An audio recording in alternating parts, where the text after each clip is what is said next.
Moi, je suis un gars de Val-d'Or,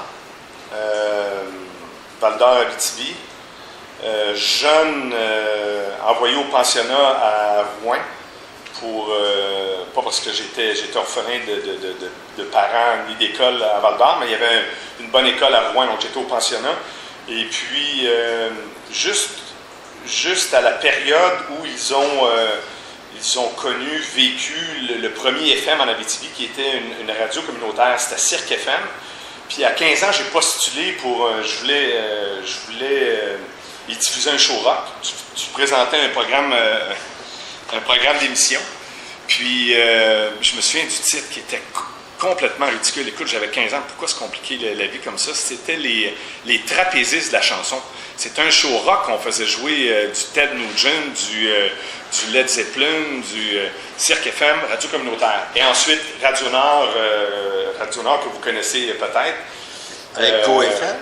Radio Nord, non. Radio Nord en Abitibi qui ne connaissait qu'un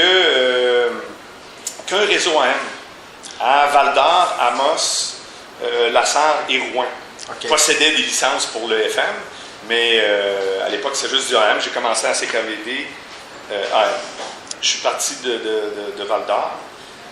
Bac en communication à Montréal. En même temps, engagé par Jeff Brown, qui m'a donné une chance à CKLM. Retourné en Abitibi pour faire un peu d'argent en commençant après les études. Et Jeff, qui m'a réengagé à Québec quand il était à Choix FM. Ah oui? Là, c'était la première expérience FM, c'était avec Choix FM en 83. OK. Donc, tu as quand même un peu de radio dans le corps quand tu arrives en 86 à CKMF à Montréal. J'ai juste ça dans le corps. T'as pas autre chose? J'ai juste la radio. Tu sais, quand tu commences à 15-16 ans au FM, puis je me souviens de la première émission, je m'en souviens comme c'était hier, j'étais avec mon meilleur ami, Luc Lacroix, qui lui est devenu ingénieur, que j'ai jamais fait de la radio par la suite. Ça n'a jamais été sa vie. Ça n'a jamais été sa vie, ça n'a jamais été sa vocation, mais c'est lui qui a sauvé le show. C'est lui qui a sauvé le show de la première émission. J'ai figé, paralysé, j'ai pas été capable de prendre le micro, j'ai pas été capable d'intervenir, j'ai figé, là, solide. Puis c'est Luc qui m'a déplacé, qui a pris le micro, puis qui a super bien fait ça. J'étais un petit peu gêné. Ça, c'était la première expérience live là, avec le FM communautaire de Rouen. J'ai rencontré Régent Villeneuve, on draguait la même femme à Québec dans un bar d'Agobert. Pendant qu'il était directeur du programme de Chic? Pendant qu'il était au premier balbutiement de Chic. La compagnie Radio Mutuelle l'envoyait à Québec pour défricher le premier terrain pour Chic FM. Puis je l'ai rencontré là. Il m'a demandé, t'es qui, toi, qu'est-ce que tu fais, je me suis présenté, je suis Grand-Duc, je travaille à Choix FM. Il dit, c'est toi, je te veux à Montréal, bien comme ça.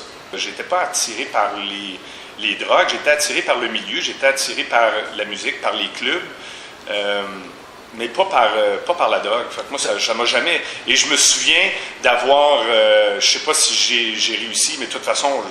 Je le dis encore, 20 et quelques années plus tard, j'étais très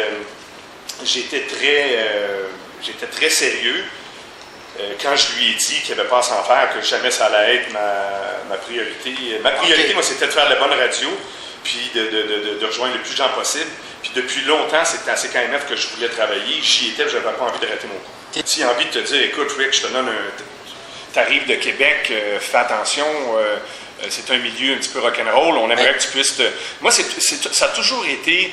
J'ai toujours donné Puis peut-être que j'ai fait exprès aussi, j'ai toujours donné un petit côté rock'n'roll, j'ai toujours laissé planer un petit côté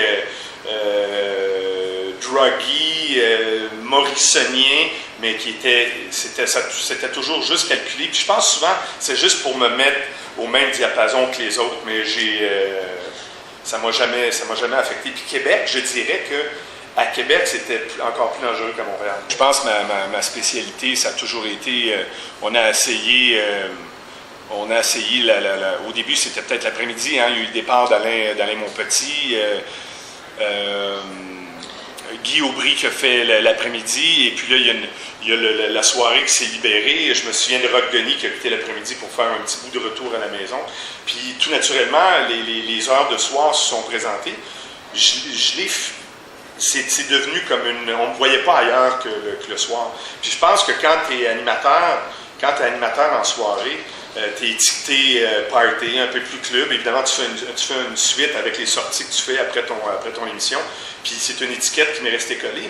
Il y a plein de gens en télé qui m'ont dit, on l'aime beaucoup, Rick. Je pense que c'est une bonne personne, c'est un bon kid, c'est un bon gars, un bon communicateur, mais il nous fait peur un peu.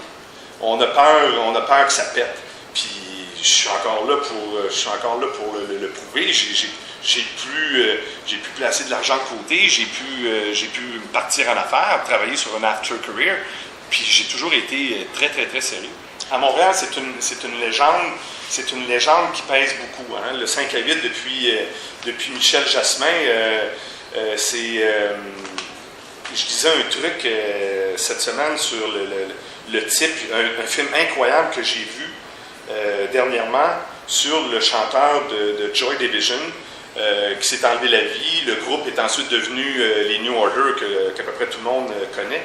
Et le type, qui est un acteur fabuleux, mais qui ressemble à Ian, qui était le chanteur de Joy Division, il dit c'est incroyable le nombre de fans de ce groupe-là de la fin des années 70, hein, qui sont toujours, eux, bien en vie, puis qui pointent du doigt en disant t'es mieux de bien représenter Joy Division, t'es mieux de représenter la légende qu'est Ian, le chanteur de Joy Division. Puis, c'est quand même juste une période du pop, tu sais, c'est pas... Mais il y a des gens qui tiennent mordicus, pour qui c'est la fin du monde, pour qui Joy Division c'est incroyable, pour qui on peut pas rire avec ça. Et puis à Montréal, dans les shows de radio OFM musical, je te dirais que le 5 à 8, là, on m'en a parlé tout le temps, jusqu'à ce qu'on le refasse aussi. Hein, on le refait le week-end. J'ai été chanceux qu'on me demande de perdurer dans la slot de week-end du samedi 5 à 8, qui a été un show, là. Écoute, John, 50 parts de marché. Ça ne s'est pas vu souvent au FM. 50 parts de marché. Ça, c'est la moitié des stations de radio à Montréal étaient allumées au 94.3 puis au 5 à 8 le samedi. C'était hallucinant. Tout le monde nous écoutait. Les épluchettes de blé d'Inde, les parties de cours, en hiver, les après-ski. C'était la folie retrouvée de ces belles années-là, les années 70, où tout était peut-être plus facile à Montréal, tant au niveau musical, sexuel, qu'économique. C'était magnifique. De revivre ça, c'était magnifique.